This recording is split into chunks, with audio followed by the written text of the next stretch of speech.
What I was an accomplished drinker, drunk, drug addict, tough guy, and was very successful at it. I was an alcoholic and a drug addict. In 2000, I decided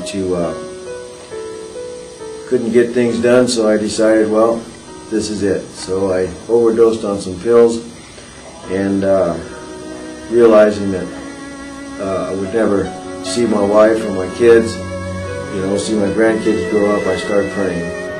I was raised in an alcoholic family, dysfunctional family, and my dad sexually abused me. Let's see, I was abandoned at the age of 12, so I pretty much started my street life. From 12 to 18, I was on my own. So my mother abandoned me, so that would put me on the streets. My mom is in jail right now. She was doing something that she wasn't supposed to, and she's just breaking the law, and she wasn't supposed to be doing those kind of things. When I was in East Lake Juvenile Hall at the age of 9 years old, it was considered at that time the toughest juvenile hall in the juvenile system in the United States. One of the only white individuals there in a multi-racial group. So you can imagine the brunt there. And when I eventually went to court, they called my name. My mother never even showed. There was a piece of paper signed saying she made me a ward of the state.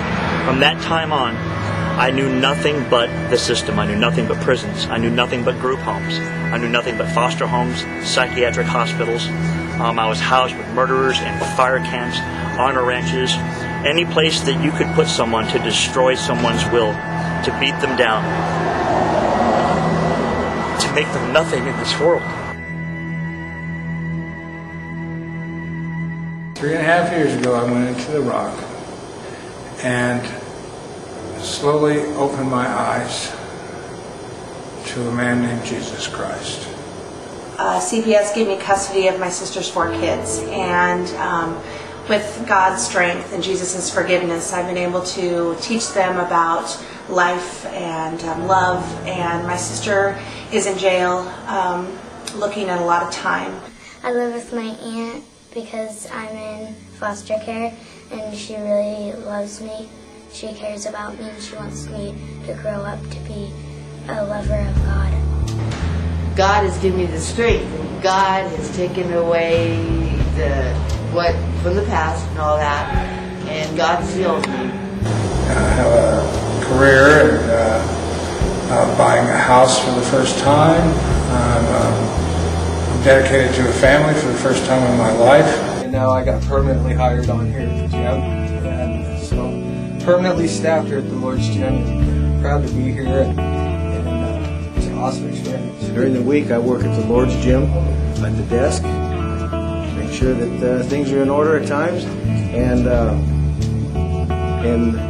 I work here with a yes Lord attitude. That life led me to drugs.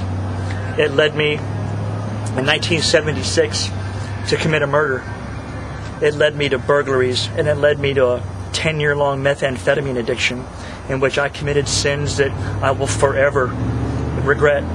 But I know that now that I have a Savior and I have a Lord in heaven who died and shed His blood so that I wouldn't have to live that life anymore. And it's places like New Life Church and the Lord's Gym and Cornerstone Ministries and the Lighthouse and the Samaritan House that minister to people like me, people that aren't comfortable in the churches, and it gives us a place to come. They've kicked me around ever since I was young, but they never could keep me down. They've kicked me around ever since I was young, but they never could keep me down.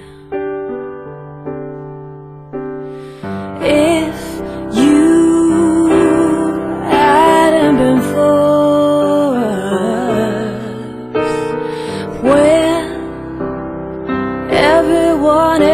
was against us,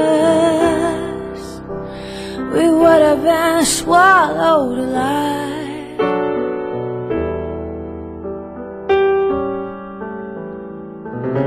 We would have lost our lives.